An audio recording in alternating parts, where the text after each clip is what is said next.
اچھا اگر تم لوگوں کو شاید شرم آ رہی ہے کہ زہرا کو لال کو میں کیسے چھوڑ کے جاؤں، لو میں شمع کو بجھا دیتا ہوں، لو میں شمع قبول کر دیتا ہوں۔ یعنی ایک میری آقا کی مجبوری کو دیکھے میرے مولا حسین کی، کہتے مولا حسین نے روایت ملتی ہے شمع کو بجھا دیا، آقا نے شمع کو قبول کر دیا۔ عجیب روایت نقل کی ہے، مقاتل کے جملے ہیں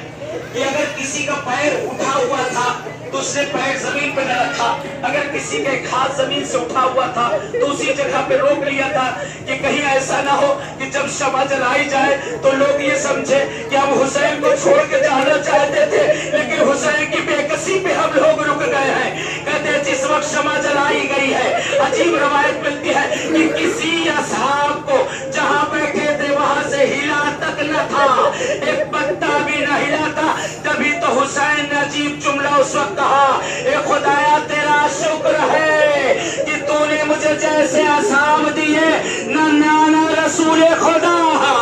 نہ بابا علی مرتضی،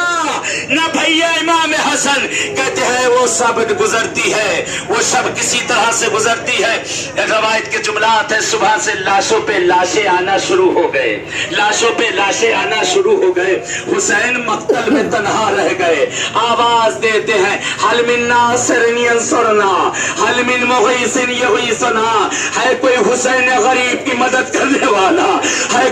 کوئی حسین کی مدد کرنے والا۔ روایت نقل کرتی ہے ارے سرزمین کربلا پر لاشیں تڑپنے لگے، لاشیں تڑپنے لگے، لاشوں سے آواز آتی ہے اے مولا اگر موت نے مجبور نہ کیا ہوتا حسین ہم آپ کی نصرت کے لیے پھر بھی آمادہ، اے آقا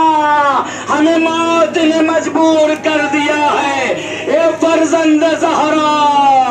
ہمیں موت